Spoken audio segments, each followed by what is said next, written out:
Subscribe कीजिए बीना के अवधि गीत चैनल को और बेल आइकन को दबाइए हमारी वीडियो सबसे पहले देखने के लिए। कहवा से आवई माती हथिनिया यर माती हथिनिया यर कहवई के हथिनी जाई रे ललनवा अरे कहवई के हथिनी जाई रे ललनवा के करे दुअरवा लवंगिया के पेड़वा लवंगिया के पेड़वा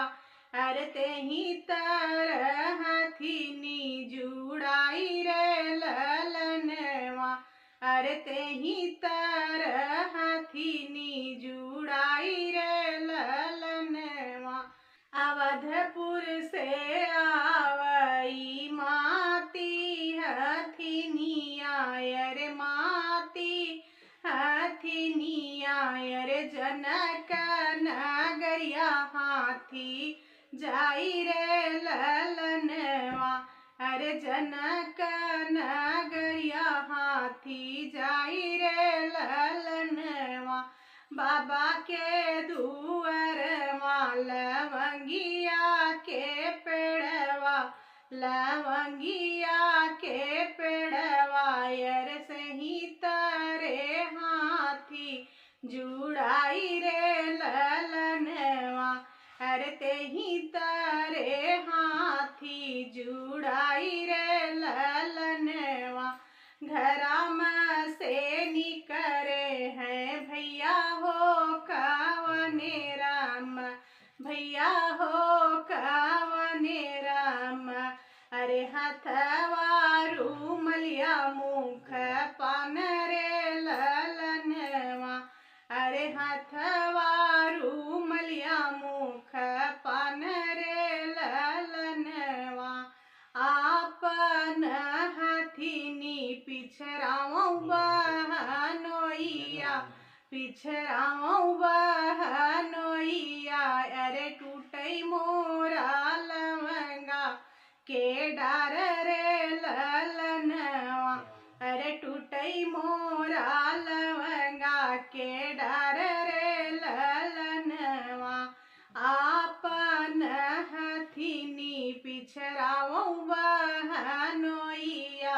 पिछराऊं बहनोइया अरे टूटई मोरा लवंगा के डार रे ललनवा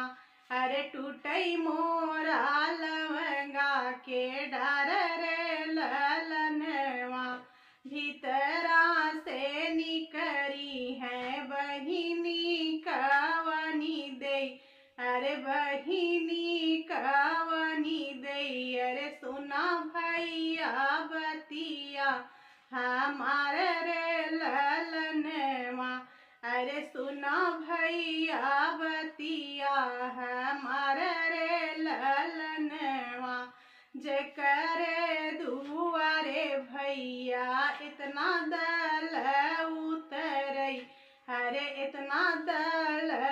उतरई अरे लवंगा कवन बुनियाद रे ललनवा अरे लवंगा कवन बुनियाद रे ललनवा जकरे दुअरवा सुंदर बर उतरई सुंदर बर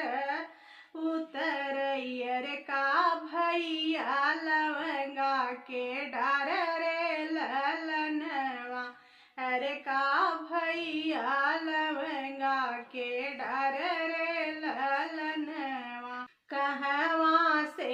आवई माती हथिनिया अरे माती हथिनिया अरे कहवई के हाथी जाई रे ललनवा